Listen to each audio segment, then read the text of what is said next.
Social media feeds are flooded with health and fitness trends, from ice baths to weighted vests, even high-protein diets.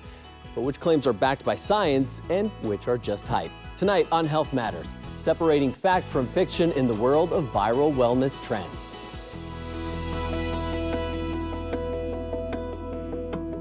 Good evening.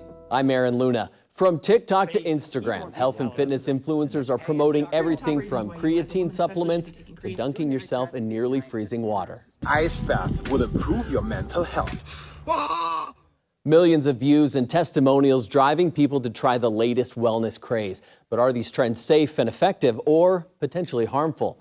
Joining us tonight to help navigate the world of social media health trends, Megan Vulcan, nurse practitioner with Multicare Health Systems and the Rockwood Center for Weight Loss and Wellness. Dr. Ben Howie, sports medicine physician with Providence. Physical therapist Amber Nelson and mental health counselor Katrina Nizek. Thank you all for joining us tonight. We are going to look at some specific health trends out there and review them one by one, starting with ice baths. Let's take a look. No.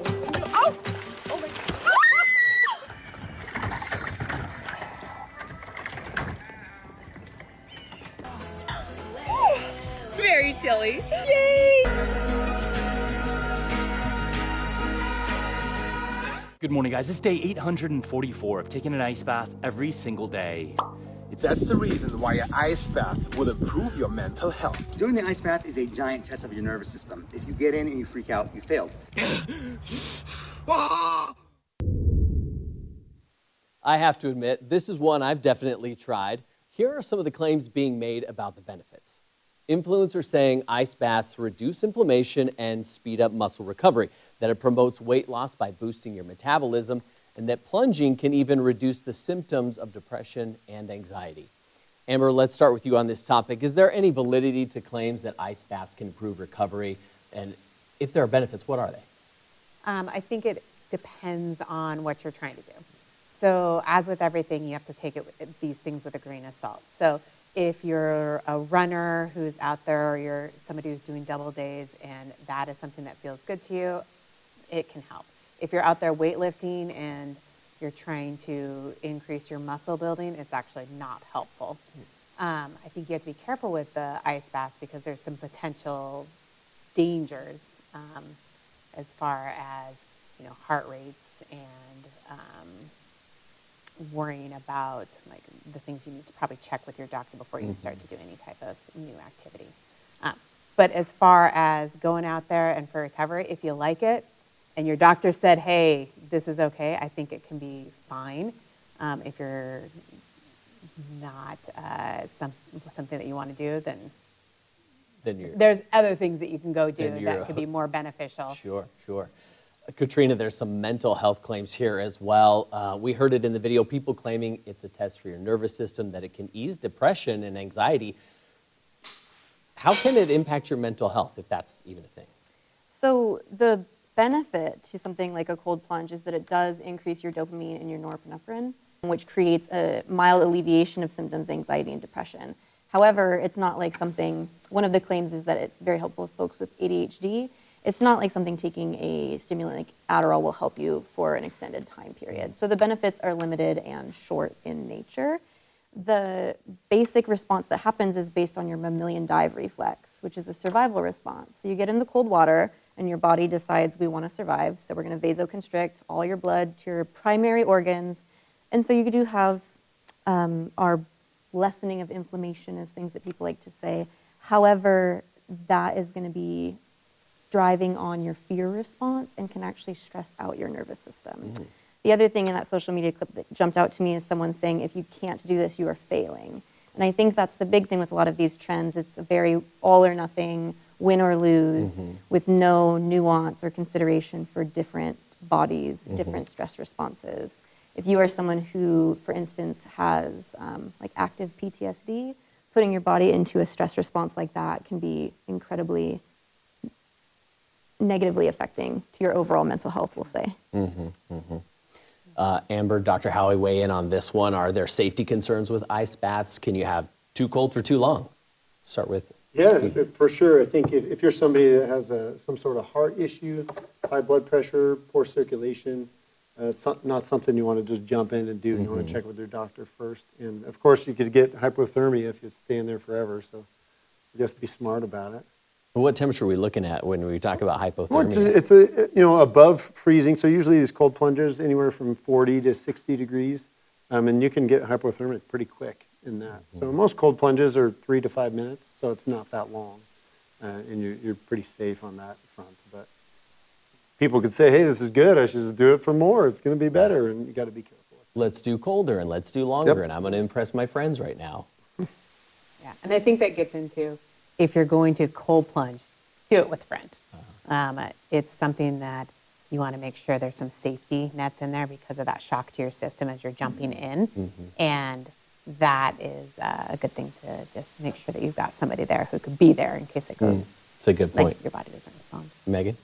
Yeah, I think just knowing there's a cardiovascular risk. If you shock the system, the heart can stop. So we just have some people that we need to be really considerate of, that we're careful, and making sure we're not doing it alone. So I really agree with that people should not be doing this at home. They need to be in a controlled environment where somebody is observing and making sure they're safe.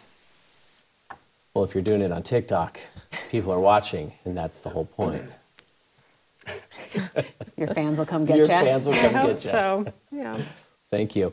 Our next trend, and probably the most visible, weighted vests. People are wearing them for daily walks, grocery shopping, even around the house. I love using a weighted vest because it challenges me, burns more fat, builds core strength. Hey guys, just a quick reminder, don't skip that after dinner walk. What if I told you? Hey girl, just a reminder, if you're wearing a weighted vest. Every night after work, I try to take my dogs on a weighted vest walk.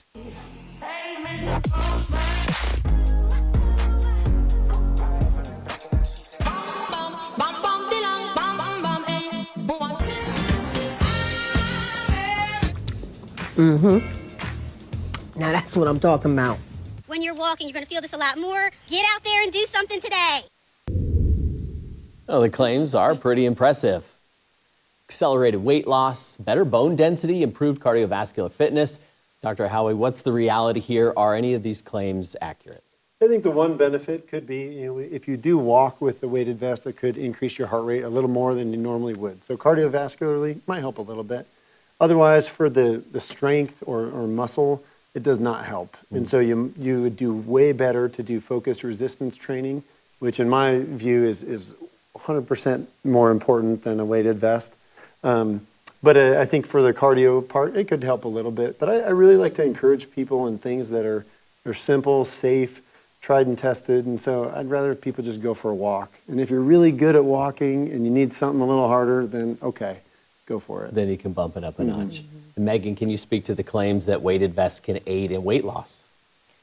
I'm an obesity specialist, so I get asked this question a lot. And I personally would rather that people do intervals, to walk fast, slow, to get their heart rate up in a short period of time, or add a hill or add some other difficulty. But sometimes we'll hit plateaus with people that are losing weight rapidly, where a weight vest might be really beneficial, particularly if you have a postmenopausal woman who might need to have that bone density benefit to a degree if they're in the midst of a rapid weight loss. I think weight vests have a lot of benefit for people like that, adding weight resistance might not be easy for them, might not be their personal preference. We would love to add weight training to people, but it's not always what they love to do. So some is better than none, but there's also the difficulty that bears to weight on joints. So if I have someone with a knee problem and I add 10 pounds of weight with a weight vest, I'm wearing and tearing on their joints too. So there is some risk to adding weight when we don't need to. So I think there's a balance there with adding that kind of an intervention. Are there other, maybe minuscule risks that could exacerbate a pre-existing condition when you add weight to a walk? By all means, yeah, any sort of overuse, tendon, muscle, joint issue, you imagine that just getting elevated with a weighted vest.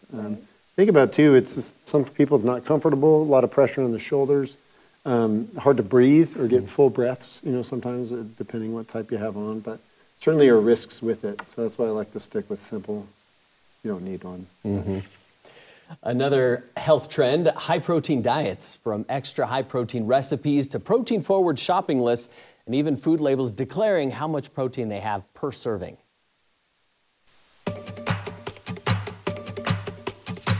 Eating 150 grams of protein a day is hard as hell. It is high protein and high volume.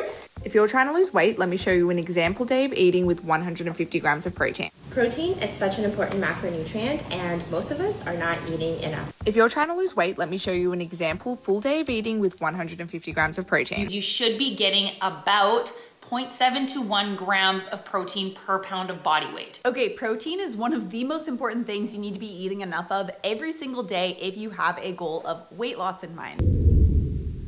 And like they were saying here, the social media claims around those high protein diets, people are being told that more protein means faster weight loss, more muscle gains, and even that more protein can prevent aging and stabilize our moods. Megan, we'll start with you. About the claims around weight loss, that's where we see high protein comes up a lot. It's weight loss. How does protein intake actually impact weight loss?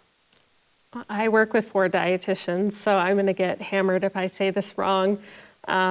It's one of the only nutrients that our body doesn't intrinsically make, and so we have to ingest the bare minimum. So I've worked in obesity medicine for 20 years, and I've never seen a dietitian tell someone to eat 150 grams of protein a day. I've never seen that unless they were a professional athlete. I've never seen that level of protein. So, we will emphasize protein because we have to have the minimum, but that doesn't mean that's the only thing that we eat. We need a lot of whole foods. So, I don't know. I think high protein is not really the way to consider it. It's really what are the minimums for protein, water, and other nutrients. We need fat. We need carbohydrates.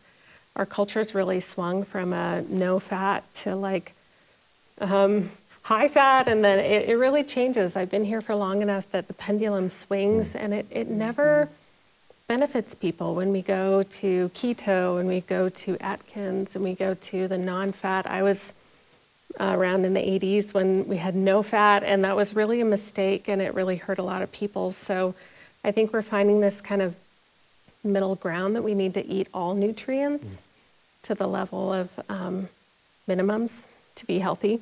So water, protein, fat, and carbs, they're all necessary to be a functioning, healthy individual. So that's my opinion. And Dr. Howie, how does protein play into physical performance in the claims that the more protein, the higher the gains? I think that's a good point, because if you're talking like the RDAs that you see on a label are actually from studies done on sedentary, healthy individuals, not people who are training hard, asking more of their body. And so I would actually trend toward, this is one of those trends that is good in the athletic population. We have a lot of especially teenage kids that aren't getting enough protein for what they're asking of their body. And so if somebody is doing any sort of resistance training, wanting to work on their muscle growth, on their speed, they're recovering from something, it's very important. And so the 1 gram per pound of body weight might be a little bit excessive, but I find that setting it a little high will get people to actually meet it at about 50 to 75% and get them where they need to be. Because I think what is recommended now is not high enough if you're an active individual. And Katrina, there's some mental health claims here. Is there any validity to higher protein diets stabilizing our moods?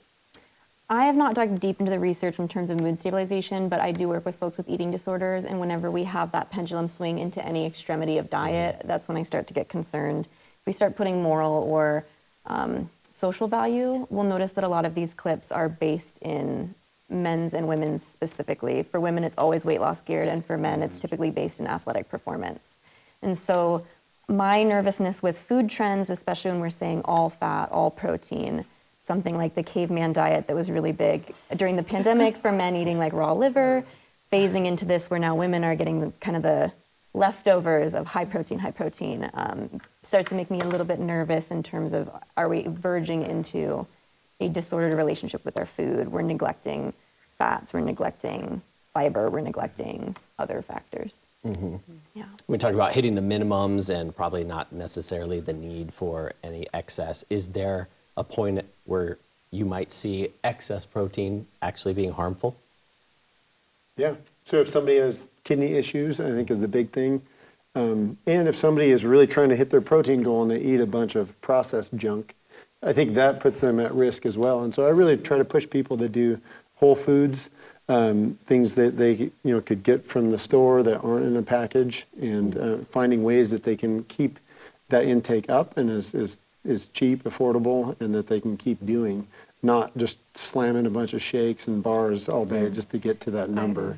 I see a lot of kidney stones and gout that come from people who overdo the protein too. So I work in the bariatric realm, and a lot of our patients in the pre-surgical realm, they'll develop gout and kidney stones, and it's like, this is all unnecessary. If you're overdoing, you're not going to get there any faster, but you might have a health consequence that's really quite uncomfortable and requires a lot of treatment and a lot of medication to mitigate. So ironically, a lot of our surgical patients, we tell them they're on a higher protein diet, but they're really just set at a regular protein goal, but they're just at a such smaller portion that they can't always eat regular without thinking about protein first. So we want them to have protein as their highlight, fibrous carbohydrates as their second, and then everything else as after. But some of my most successful patients have a bite of chocolate every day. It's all about seeing all food as healthy, but knowing what the portion is supposed to be. So a piece of chocolate might be very healthy for you. If you can make sure it's not 10 pieces at once, then most people can do very well. And the people who restrict tend to be the people who binge, which can be very dangerous too. I love how you said that too, that starting with protein and vegetables, you get full much quicker in that sense, rather than you go to a restaurant, they give you, chips or breadsticks because they know you'll keep eating and you'll still order an entree. Yeah. If you start with the protein and vegetables, you'll get satiated quicker. And so the overall calorie consumption will probably go down. So that's a benefit. Yeah, all good things to keep in mind. Our next trend is one I see a lot on my feeds, creatine supplements. It's being promoted not just for athletes, but as an essential part of everyone's routine.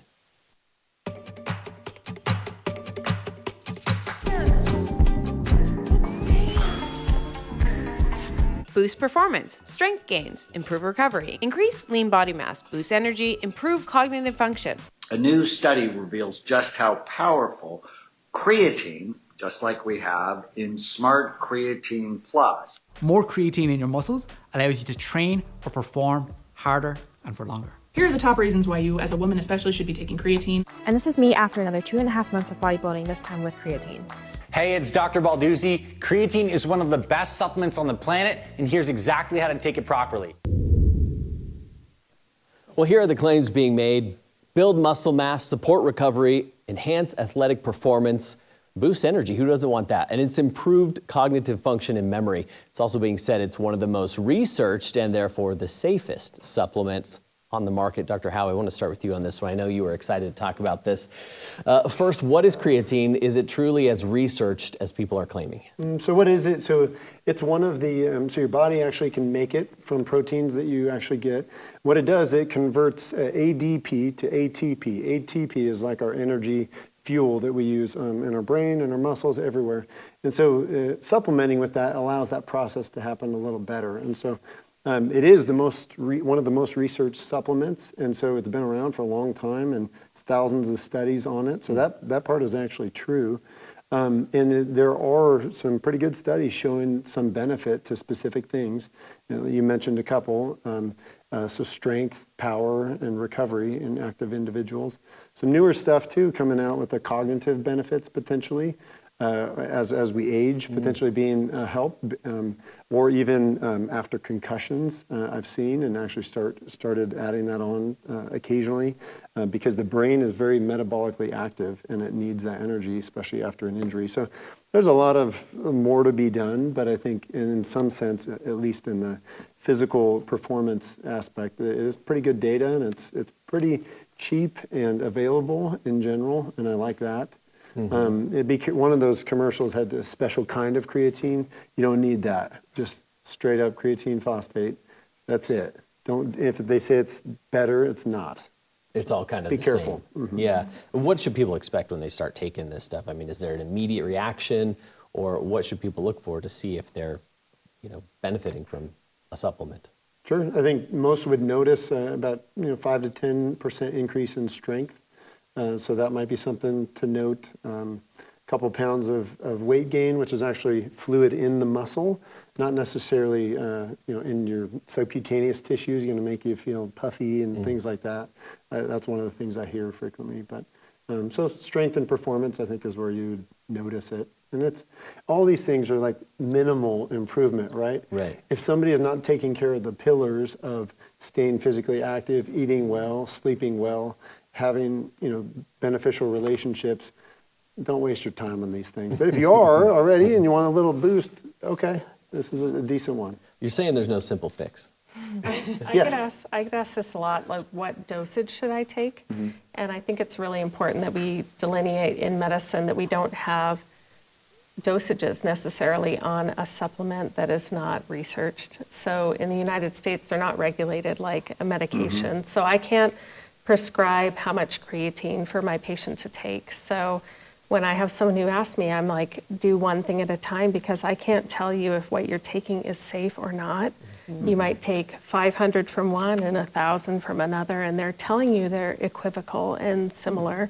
And there are some people that are more at risk when you're adding a supplement that you don't know how it interacts with their medications. So when I have someone who's on a blood thinner or a medication that has a lot of risk, I really worry about things like creatine. I don't get asked that a lot in my specialty, but I always worry about people that are on blood thinners or antibiotics or medications that have a really narrow window of risk. So that's something that I would want the public to think about when they add a supplement of that nature. Do one at a time and slowly go up with your I want to jump in with that. When you're adding supplements, a lot of people don't think about drug interactions because they're not tightly regulated like medication is, and there are all kinds of side effects that can happen. I see a lot of folks who are taking an antidepressant or an anti-anxiety medication and will kind of pepper in like, oh, and also I'm trying St. John's wort, or also I'm trying, and everybody just here nodded because St. John's wort is not one to take if you're taking other things. It can be very dangerous. So in the realm of supplements, there are a lot of things that are quote unquote natural that are not necessarily healthy for everyone to take. And I appreciate that you pointed out the advertisement piece of like Dr. So-and-so's creatine, that and the weighted jacket, the weighted vest. I think it's important to point out these are all sales and marketing techniques. When you're watching TikTok or Instagram, these people are making a pretty good commission on people clicking their link and buying that product. So a lot of this constant, endless cycle of new fitness fads, and especially weight loss fads targeted at women and AFAB people, there is a huge market share on that. So if you're asking yourself, do I need to take creatine and I'm not an athlete? The answer is most likely no. Is it going to benefit your life? Probably not that much. Will it make you feel mentally clear and happy and wonderful? Maybe, maybe not. But you should check with your physician and make sure there's not a bigger health risk. Because best case, it does nothing. You just process out what you don't use. Worst case, there are actual serious considerations to take in. Right. And we just want to check with you and see what you're hearing in your realm. Yeah, so we hear a lot of this from our athletes. We hear a lot of this from, people who are out and about. And I think the weighted vests and the creatine, you listen to those studies and we talk about like there being advertisements, and all of them, like the weighted vests, go out and walk. Yeah, go out and walk. I think just being active in some way, shape, or form is going to benefit everybody, and you're not going to have the cost of the vest and that. The creatine, it's like you can't outrun a bad diet. You can't out-supplement poor habits. So in my world, I'd much rather see people change some of those habits that's free, that's easy, working on cleaning up your diet, working on that. Talk to your doctor, talk to a nutritionist, whatever that needs, because that's going to benefit you much more than the fads. And it's easy. Yeah. Well, I mean, it's easy to say. It's hard to do. It's hard to do right. But yeah. Well, Megan, Dr. Howie, Amber, looking at all these trends, what red flags should people watch for when evaluating health information on social media? What should trigger that step back sort of response? Katrina, obviously weigh in on this one for us, please, too. Just something that people can say, hey, I might actually be being duped here. It's too good to be true.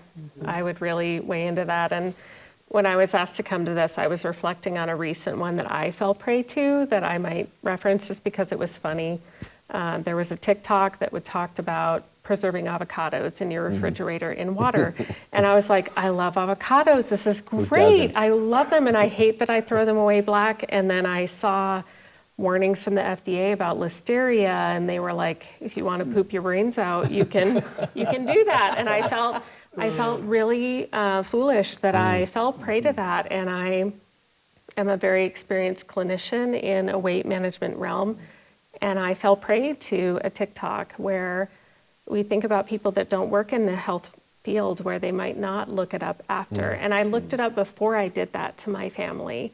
So I really think if it sounds too good to be true, really ask those questions. And the hard work, you can get that work done with support. We know that if people have someone behind them, they do better. They don't always need the most expensive treatments, the best medicine or whatever. The more touches that they have with someone who cares about them, they will do better. So I think more than anything, have a good person that you can bounce those questions off of, and look to people that are making small strides towards the right direction. So with my patients, I always say, what's the low-lying fruit? What do you think you could change today that will eventually be a permanent habit? How do you put yourself on your own calendar is what I ask people. So we are really getting close on time. Is there anything someone wants to add very quickly to that? No, I love that. I think that those little changes that you can persist with for the rest of your life and make little changes that become habits, that's where big changes happen over a long period of time, little things that you barely notice. And I love that. So just change your trajectory a teeny bit, and years later, that will have big benefits. And remember, there is a marketing component to it. People are out there, they want to sell you something, and they're also getting something back. All right, thank you so much, everyone. I want to thank you all for helping us separate the science from the hype. Remember that dramatic claims and quick fixes are often too good to be true. Always consult with healthcare professionals before making major changes to your health routine. You can share this episode at ksps.org. For Health Matters, I'm Aaron Luna. Good night. Health Matters is proudly supported by MultiCare.